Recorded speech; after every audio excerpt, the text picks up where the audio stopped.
All right, welcome back to LiveWire Film Reviews. This is Ray, and with me is Peter. What's up? Having a nice little lunch over there. Have a little lunch. You got a little curry chicken. I got some fried rice. Some chow mein. Some chow mein. And not that Panda Express shit. I got that. Was it that walk experience? That walk. That's right around the corner from your spot. Right next to that supermarket that's closing down. Hagen's. I got that fried rice and that orange chicken. We gonna eat some good stuff. So it's catch-up week, man. We actually had some technical difficulties last week, and wouldn't you know it happened to be the week that we watched the most shit. And some technical difficulties. We had to get a brand new fucking laptop because this shit was just acting funky. But this week it's gonna be all catch-up week. We're gonna try to drop a new podcast every day. So let's see how that goes. And it's Halloween time. It's Halloween time. You excited? I'm very excited. Excited. I'm excited too. I'm excited because, in particular, I just saw this. Well, I saw most of it, but I saw this film called Goodnight Mommy. Oh yeah, yeah. That is some scary shit. But that's like German. Like the Germans like go all out, you know. It's kind of like the Koreans. Yeah, they hold nothing back. The foreign films like are the best when it comes to like horror. It's funny because I never even heard of this movie. Like, so it's some strange like. I'm gonna have to. But it's very subtle though. Okay. It's not like you're like slasher film. It's like very like psychological. Like if it's Stanley Kubrick were to like direct a horror film, you know what I mean? Yeah, I mean that's. We kind of got that with The Shining. Right, that's how I was about to say. Yeah, so a lot of people, it's very reminiscent to The Shining. Yes, a lot of people are like when they see The Shining. I think a lot of like just mainstream like people that will watch like mainstream movies seem to think that The Shining's boring, but it is like very creepy. It is very creepy. It's been a while since I've seen it, but I know. But anyways, Goodnight Mommy is just like one of these like spectacular like horror films. I may have to check this shit out. So it's very subtle, you say. Very not subtle. Like these next two films that we're gonna talk about. Not blatantly Eli Roth, grotesque. One of the most talked about horror film directors of American times. And what's funny is that he don't make a lot of shit. He doesn't. He did not. What's the last movie he directed? Hostel 2, right? Yeah. And before that, before that it was just Hostel 1 and then Cabin Fever. Like he really, there's really not much under his resume. Nah, not really. He thought he could be an actor. You know what? It's funny is I actually like him on screen than behind the camera. Word. He killed it as the Bear Jew, but no man. Behind the camera though. Well, now we know that his filmography as director is kind of small, and he said he noticed it too. He was like, "Damn."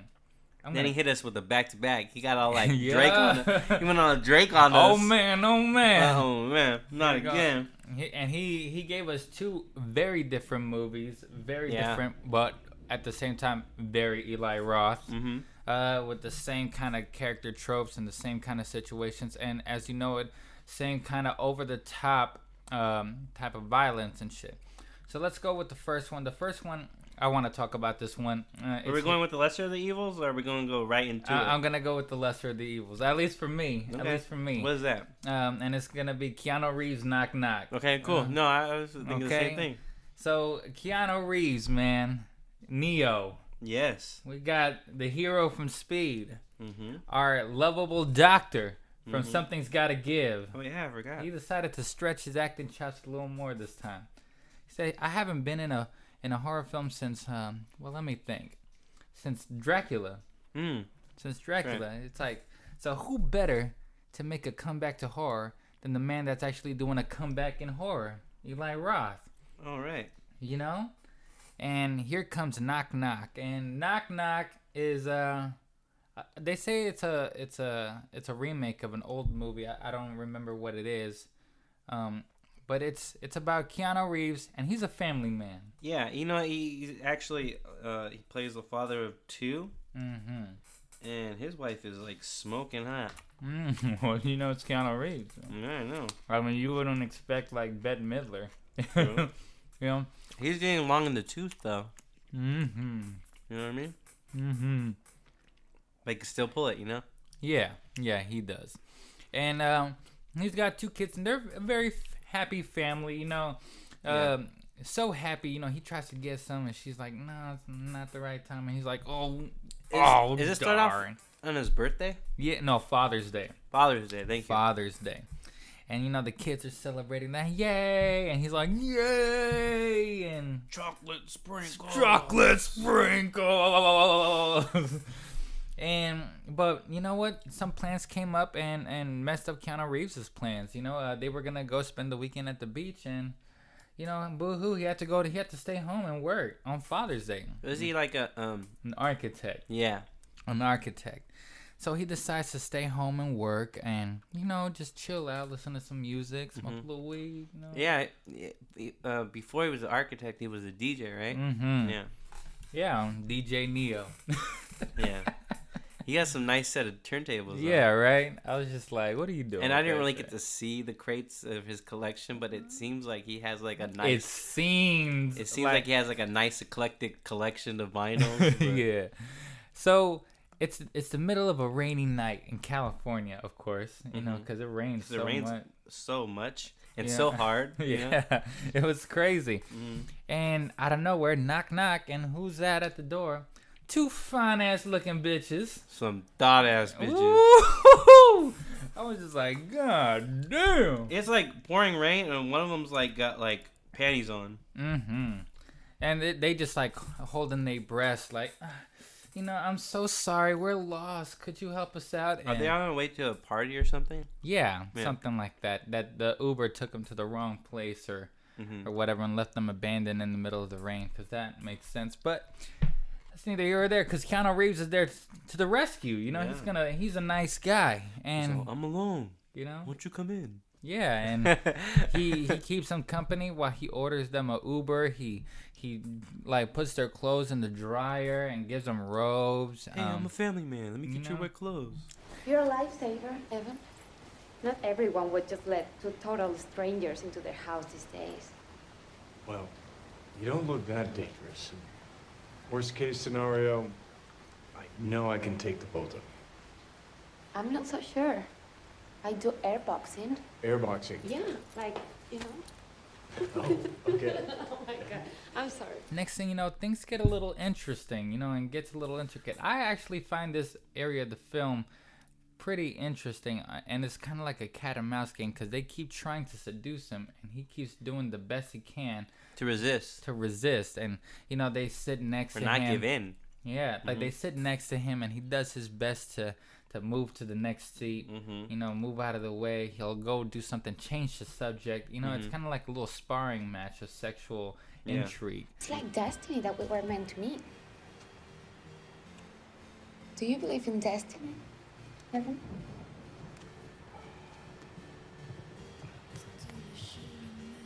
I'm an architect. So obviously I believe that things happen by your own design. Well, I do. I don't think people just meet randomly. I think that if we are here together, it's because there's something we have to learn from each other. Discover.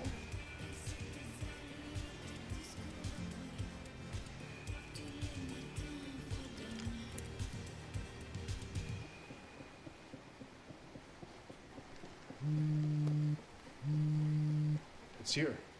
And, well, we all know where it leads, you know? Next thing you know, bada bing, bada boom. In the shower, no less. In the shower.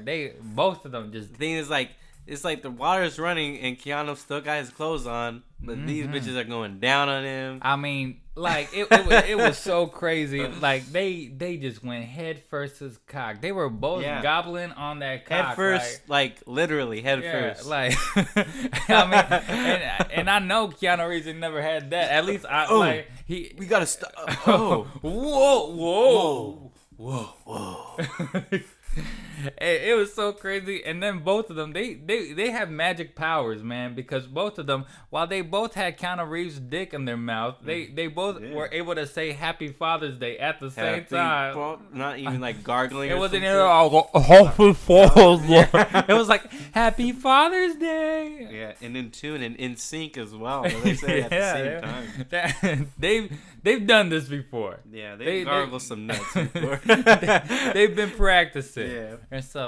And Keanu Reeves, and you know what? The sex was kind of nicely done. It was very it was tasteful. You know, tastefully it was like soft.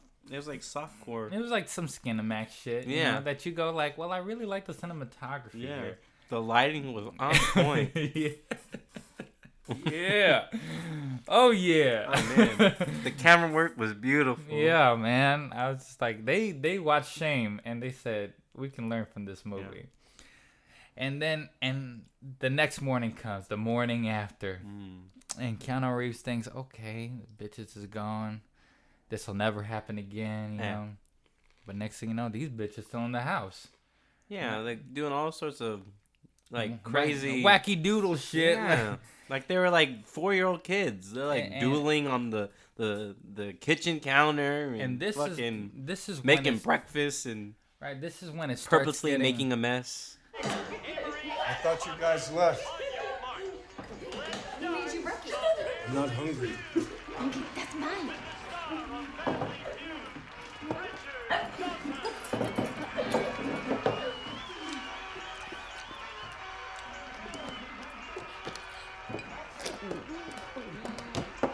You two live together?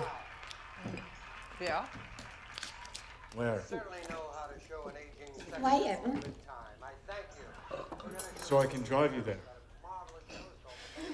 I haven't been home in like 4 years. This could be our home. Well, I'll drive you wherever you want. Did I say something funny? Mm-hmm. I want to go to Paris, Simon. No, let's go to Tokyo. London.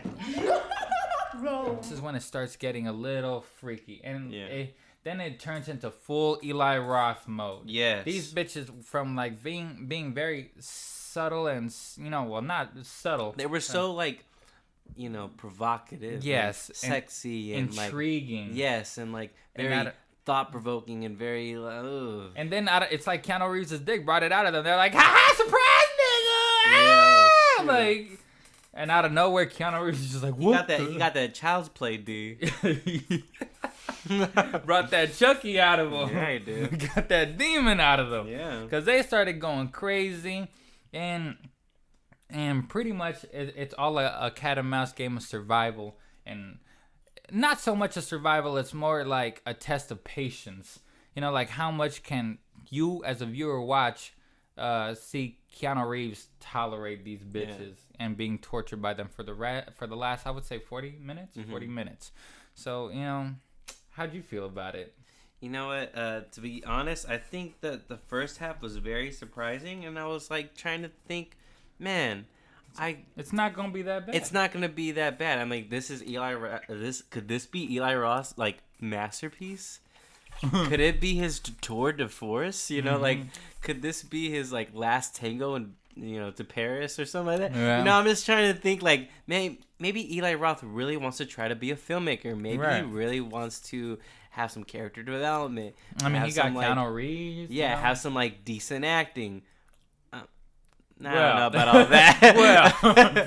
But you know what? To be honest, it was kind of like it followed like this narrative of cat and mouse. I think you put it I couldn't say it better. And then all of a sudden, it just shifts to like, now wait a minute, it's Eli Roth. Like, I'm here. Yeah. Let me do what I do best. And I'm like, oh, People came to see some Eli Roth shit. I wish you wouldn't have done that. I wish you would have done something a little different.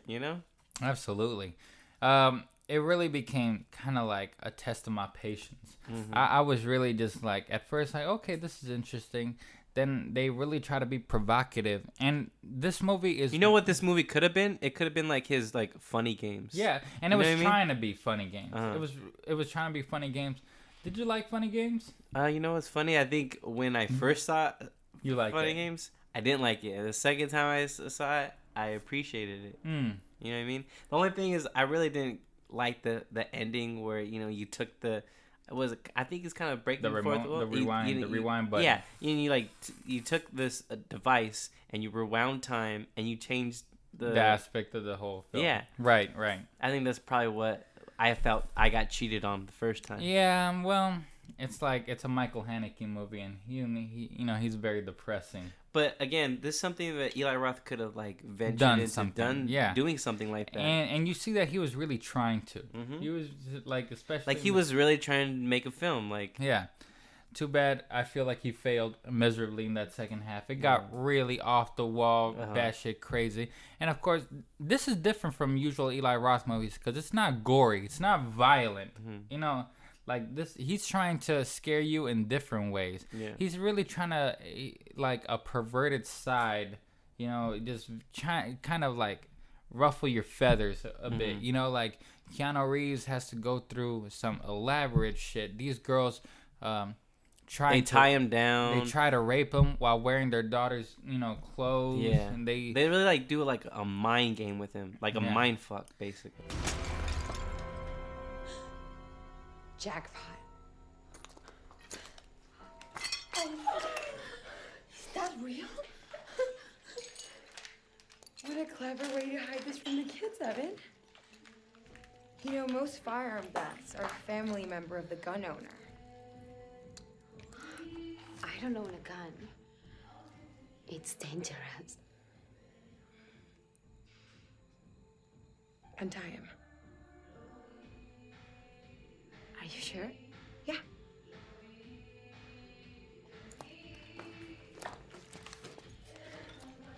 Genesis, please don't point that at me. I know, it's cheating. We still have 90 minutes. But you were keeping secrets from us, Evan. Had you gotten to this before us, I don't think we'd be having this conversation. And you wouldn't do the same? I'm not like you, Evan. I don't own a gun. I don't shoot people. I sure as hell don't bend the rules for my own convenience. Untie him, Belly. I don't want him to kick me. He won't. He kicks, I shoot. He knows that. Don't you? What do you want? I want to play hide and seek. Yeah, and you think it's all leading up to something, and the kicker of it all is that it doesn't.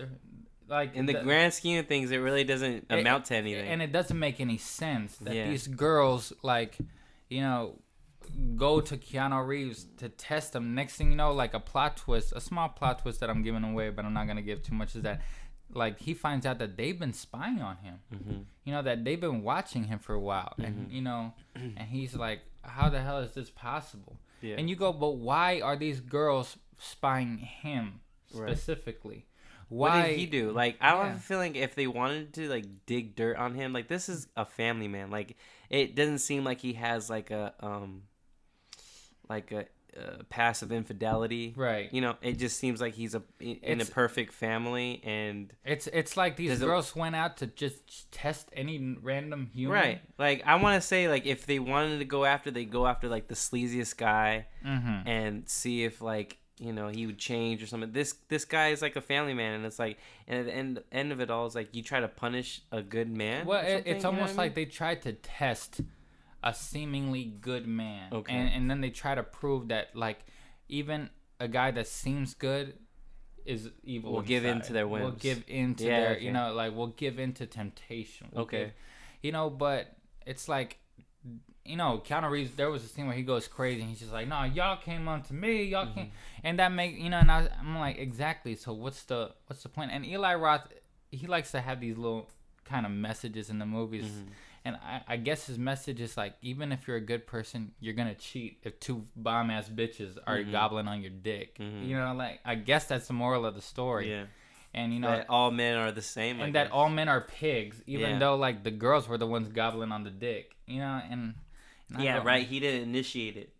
Right. He didn't. He did his best to not. Right. He was just no. Right. So, it's really a test of patience for me, when these girls go wacko, they really go wacko. I don't know the other one, but Lorenzo, the Sum, you know, like she's actually Eli Roth's wife. Mm-hmm. She's also in the Green Inferno. In the Green, as soon as he discovered her, he like, you are my leading lady. Mm-hmm. I love Lorenza you so much. Izzo. Mm-hmm. Yeah, and what's the other one's name? And the other one, she's from Chile, and then the other one, It's Ana de Armas. Mm-hmm. You know, and they do their job adequately. You know, like I mean, it's an Eli Roth movie. I don't really believe he knows how to work with actors. Ooh, she's Cuban. Oh well. She had a thick ass accent too. Yeah. She was the most sexy one too, to be honest. She was the one that was. she was the one really putting the paws on him. Like, she was just like, you know, this is meant to be. Yeah. Why would you do this to me, Daddy? Yeah. I was like, oh, girl. Uh-oh. Now that I know, Uh-oh. now that I know she's Cuban, I'm like, Whoa. Whoa. And Keanu Reeves, you know what? Keanu Reeves, I think, is actually very interesting in this movie. A lot of people watch Keanu Reeves and Do they you go, think this is his strongest performance to date? No, well, I was just trying to ask that with a straight face. let me just put it this way. Like, people watch Keanu Reeves and they think, well, he can't act. He just, you know, like, he barely acts. Mm-hmm. He barely goes over the top. He's very, like, you know, like, he's just very mumblecore type. Like, he doesn't emote so much. Yeah. I actually don't think that's necessarily true in a lot of movies, you know, and I think his filmography has a lot of classics in there, and I think you know, he stood the test of time when people thought, this guy's not gonna make it. You know, how long has he been around for? You know, since Bill and Ted. You know, and this guy's done a lot of great films. He's done My Own Private Idaho. You know? No, but I mean, Speed, My Own Private Idaho, Dracula. You know, like my personal the favorite. Matrix. My personal favorite, Hardball. Oh my god! I love it when you call me Big Papa. Yeah. Woo! So a lot of people don't think that he can go over the top. Well, Eli Roth said, fuck yeah, I can take him over the top. Yeah. I can take him to a Nicolas Cage level. And you know what? He went there. He did go there. Yeah. And if you, as an experiment, if you really want to see Keanu Reeves go over the top of Nicolas Cage, Eli Roth's You better watch this shit. is the place to go to, because you're never going to see Keanu Reeves do something like this ever again, I don't think. You know, it's hilarious, it's fun. And you know what? It's not boring. Keanu Reeves is not boring in this film. Now the movie in general is ridiculous. It's stupid. It's bad. It's over the top. It's short. Well, that's a compliment. It's short. Yeah. You know, but You want to drag this shit out. yeah, I don't know how he could have, but and the ending, the twist ending, if you will, is something that you'll probably laugh about for a long time. Would I recommend this movie? I would recommend this movie to the curious, like people out there. You know, I would give it a 2.5 for the curious people out there. But for me, as a film, I would give it 1.5. Okay. Because and the 1.5 just goes to the crazy Keanu Reeves performance, because it was just like, this is interesting. What would you give it? You know what? I have to say that this is Eli Roth's best film to date. And I will have to give it a, a solid 5 stars. A solid, hard-working, because he put some effort into this film. I'm going to give it a solid 1 star. And you know what? and Eli Roth deserved this 1 star. To be honest, I think he's one of the most terrible filmmakers this generation. And I don't know what Quentin Tarantino saw in this hack, but maybe he did some. You know what? To be honest, I want to say that Quentin Tarantino could appreciate a nice blowjob. You know, because I have a feeling that Eli Roth had to take some. Tarantino looks like he could take a blowjob from Eli Roth. I think Eli Roth took some Quentin Tarantino dick, but But to be honest, I think that Eli Roth was trying to do something here. He had me in the 30-minute mark, and I was just like, man, you know what? I might even give this a 2-star. You know, this is like if this film goes the way I want it to, we can have something here. But then special. Eli Roth totally, you know, once Keanu Reeves, once they come back, because they actually leave. That's right. You know, these bitches actually leave his house. But, you know, I don't know why Keanu Reeves didn't think that, you know, they know where he lives. Like, that's right. Why didn't he follow up with a police report, calling the police, and, you know, like, he could have. To be a little bit more insurance, like, you know, at least can I get a nightcap? You know, like, like, can, you know, look, you know, can you come by my house? No. Right. He goes back to work like, oh, you know, they learned their lesson. No. Idiot. They're deranged, and he gets hit over the head with something, and at that point, that's when the film just turns to utter shit. Really? So I give him some kudos, and I'm gonna say who is that 1 guy? star. Who is the guy that is like the assistant? Oh, you know, yeah. Lewis. His name is Aaron Burns, and apparently he's a graphic designer, but. My gosh, that guy. He played like a gay assistant. Mm-hmm. So like, I know a hoe when I see one. I was like, oh my goodness. He is a graphic designer. And in Sin City, his first film, he played a graphic designer. Good for him. That guy is... Oh, and you know, to go back to what you're saying, this is a remake. It's a remake of a 1977 film, Death Game, directed by Peter Traynor. So. And I think... and this poster looks pretty legit. Oh, damn. You see that? That's supposed to be Keanu Reeves? Yeah. And the 2 dot bitches on the yeah, either side got them of 2 dots.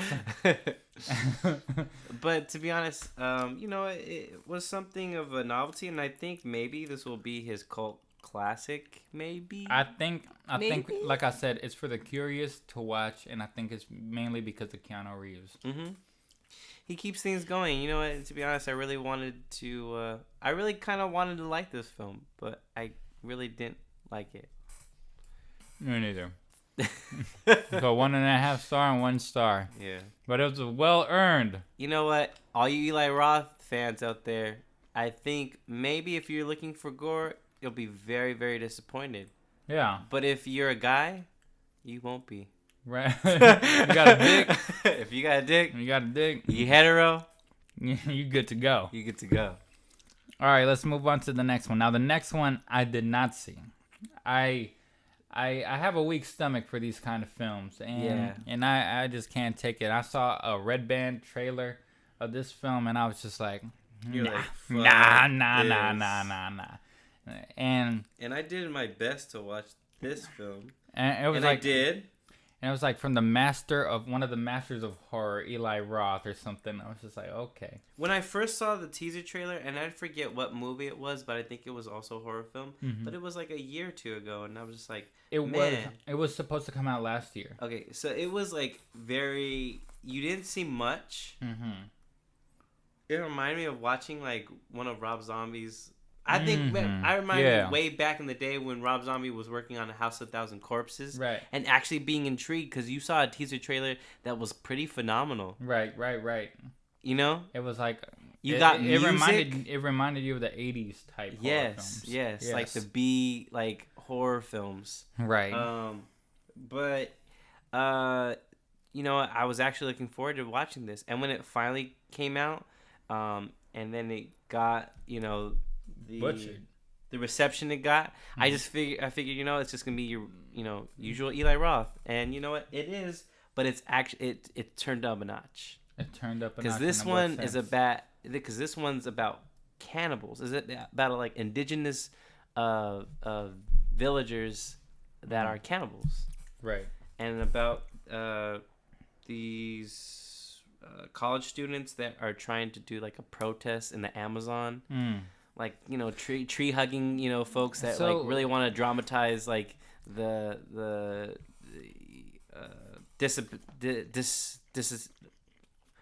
destroying of all the wildlife and whatnot in the Amazon.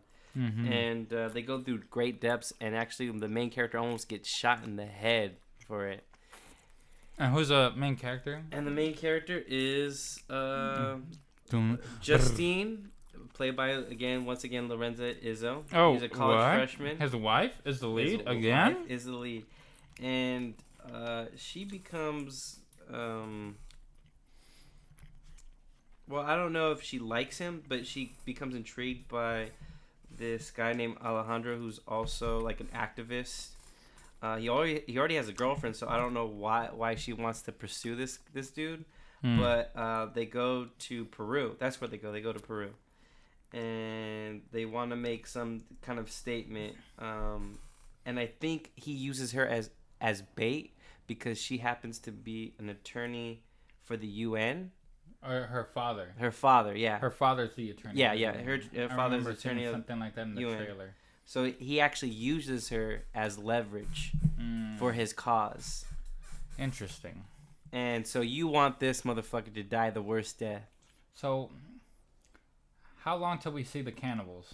I think it's like 45 minutes. It takes a while to actually see the cannibals because you have to endure some of the worst acting I've ever seen. The most like amateur like editing I've ever watched. And I was like, Eli Roth, man, you cannot make a decent film if it saved your life. Like this film looks shitty. The dialogue was shitty. Like it was very amateurish. Until it gets to the villagers, and then it gets a little interesting. But then again, it doesn't, because then it just goes for grotesque bloodshed. Right.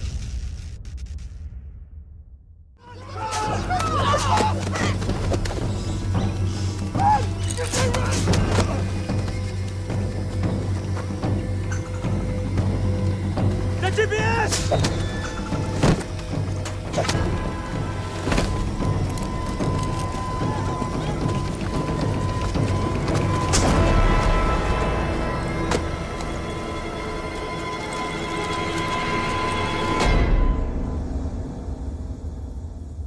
How long can you tolerate just? How long can you tolerate, especially because they go after the chubby. One by one. They go after the chubby dude first, you know, like, and it's kind of sad because he's kind of like this, like, he's the one that gets his eyes gouged out, right? Yeah, he's the happy-go-lucky type guy, and he probably is one of the worst actors in this film. Wait. One of the worst actors in this film, but you're not talking about one of the best actors in the film either, right? I'm talking about my man Daryl. Daryl Sabera. You're still high.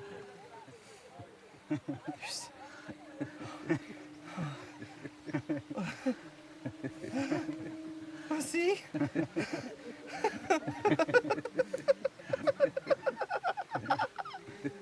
It's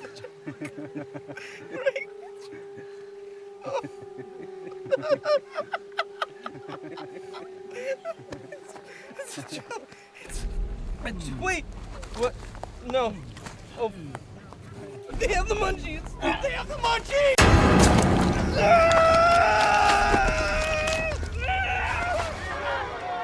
No, that's not him.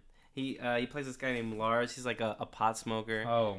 And like pot smoker. And in one scene, like he actually like goes and takes a piss, and then like they give him a gun, and then they give the girl who also needs to take a piss, Lorenza, a machete. Mm-hmm. So he has the gun, she has a machete, and when whips his dick out, which you actually see, Junie, the guy from Spy Kids. Oh, no. You see the side profile of his cock, and I was like, I do not want to see Junie's dick. Thank you very much. You don't want to see Daryl's Junie. Then then you see this big ass tarantula like itching towards his penis, and like it looks like he's about to get like. See, why would I want to see this type of shit? Like, why? And he like yells, and he's like, "Almost got my dick eaten!" Like I was like, "Oh my god, someone please kill this one." Why would I want to watch something like this? But then when it gets to when they get to the villagers, it's almost like they have to band together, because the majority of the group dies in a plane crash, and that's how they get captured. And they end up like what, nearby the tribe of the cannibals? Yes, they end up near the tribe, and there's this like woman that has like her like pupils like all like it was like what? all white, she doesn't have any pupils and stuff.